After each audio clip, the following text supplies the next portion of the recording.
This is a very challenging episode of the Chris Show. And this is a special challenge for you and me. For me, very, very specially. It's really a great challenge. And why do I say it's a great challenge? It is because the title alone is challenging. It's bringing the holy in the family. But the beautiful thing is it says bringing the holy. It's not bringing back because it never left. The thing is we are just going to review something and what makes the family holy, and that is the challenge for you and me today. So how do we bring the holy in the family?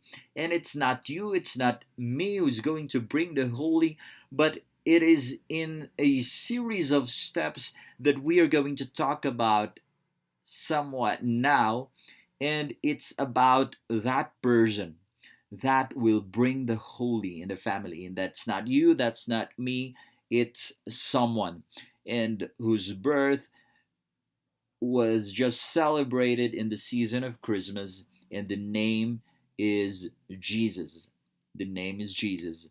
So, my friend, today we're going to review some three simple reminders on how we are going to bring the holy in the family. Are you ready? Let's begin with number one. The keyword here is longing.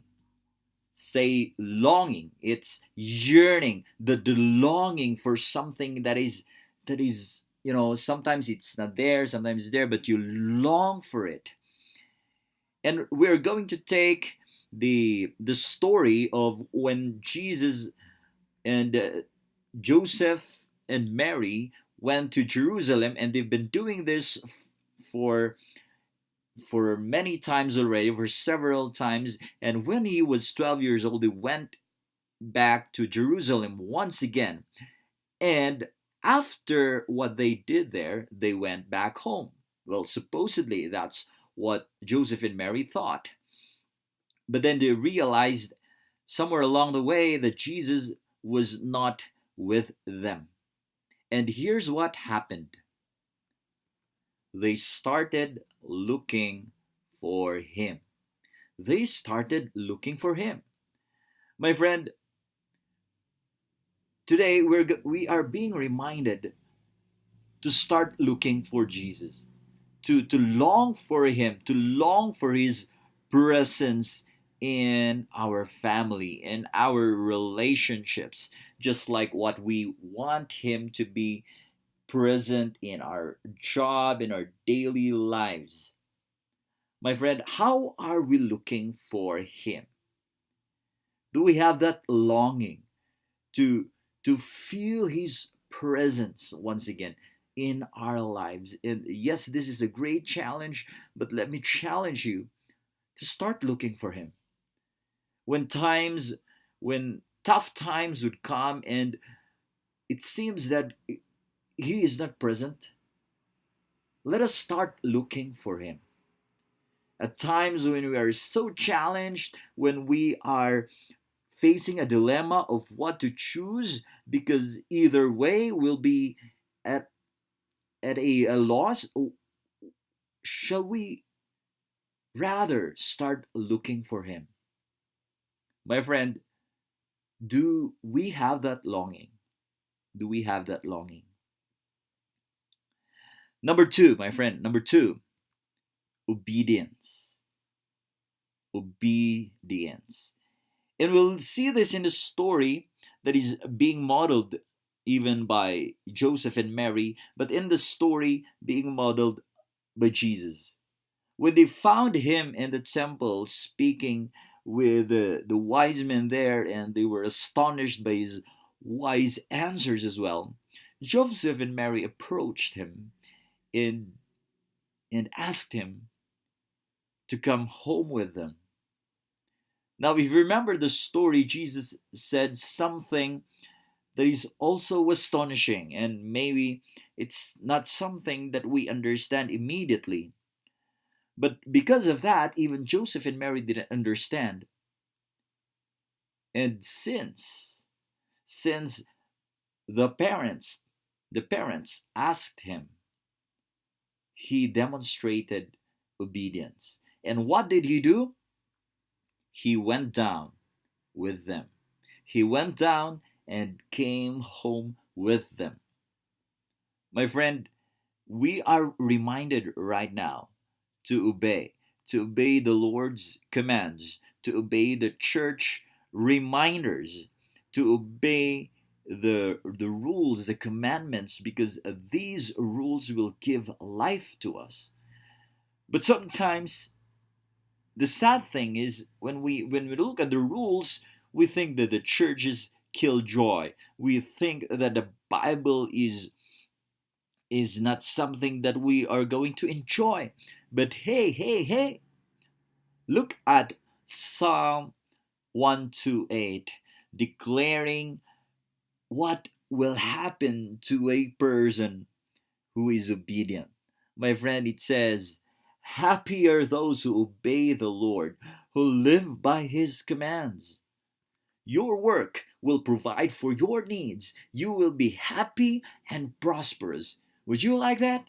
It even goes on. Your wife will be like a fruitful vine in your home, and your children will be like young olive trees around your table. What a beautiful picture. It says, a man who obeys the Lord will surely be blessed like this. And he continues with a blessing. May the Lord bless you from Zion. May you see Jerusalem prosper all the days of your life.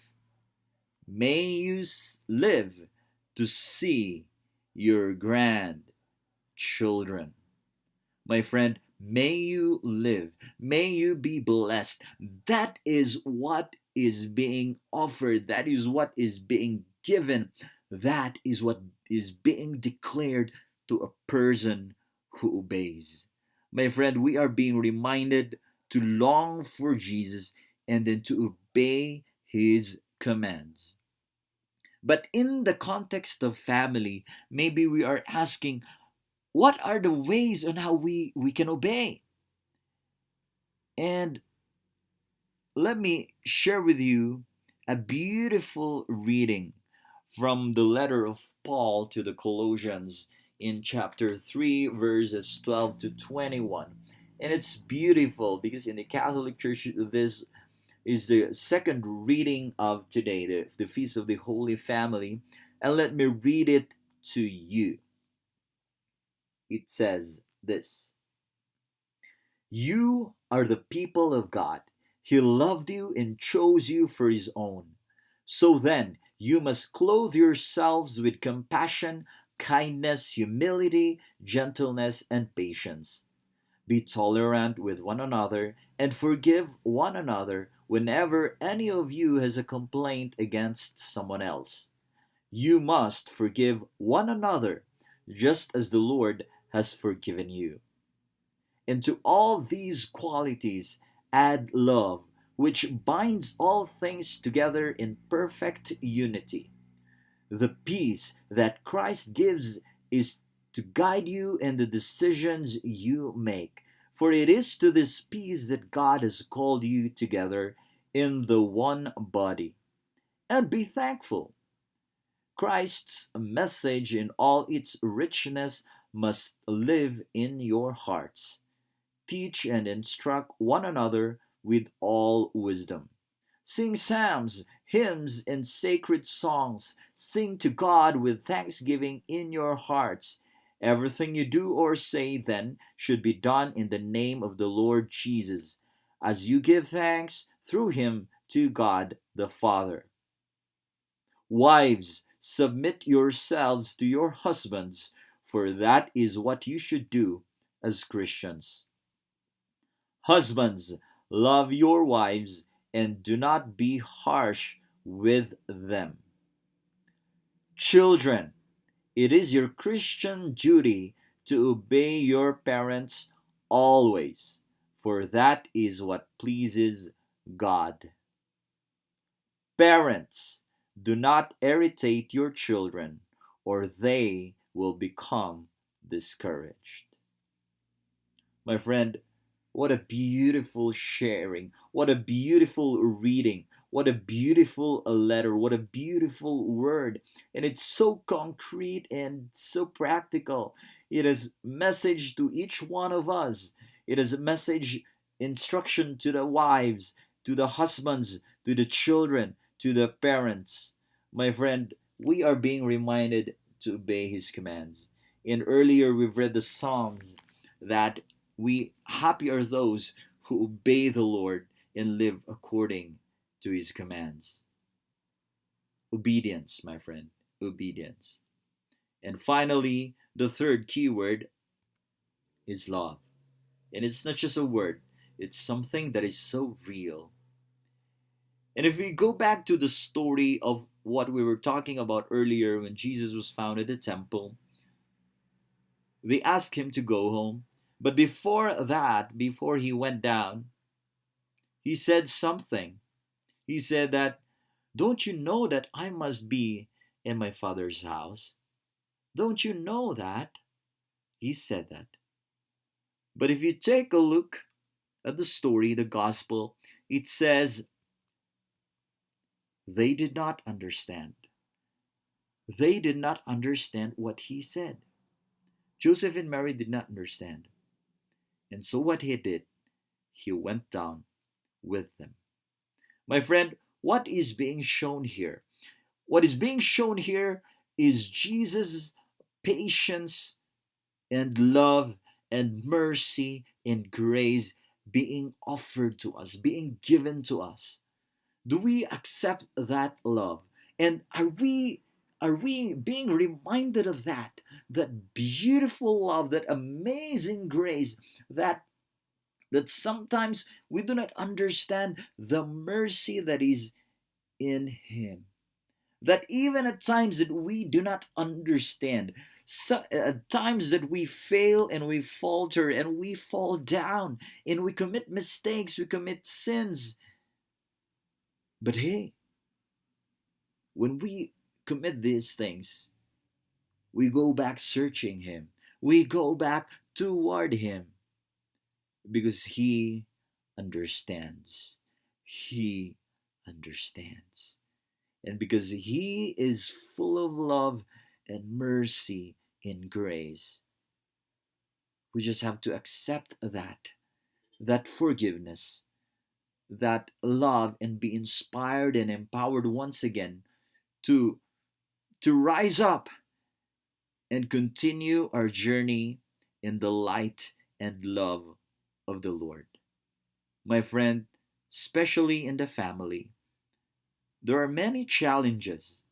There are many challenges as a husband, as a wife, as a parent, as a child, as a brother, as a sister. But my friend, we are being challenged today to bring the holy in the family, or rather, to accept the holy in the family, because it's not you, it's not me who is going to bring the holy in the family. It is Jesus who is going to bring the holy in the family. And that is why, my friend, this Christmas, this as we approach the new year, we are being reminded to accept Jesus once again in the family. I know this is a very big challenge, but it's also a special challenge that you and I are being called to do, to respond. And in prayer, with the loving grace, mercy, and love of God, we will be able to bring the holy in the family. Or rather, we will be able to accept him because Jesus will be the one to bring the holy in your family, in my family, in our family. God bless us all.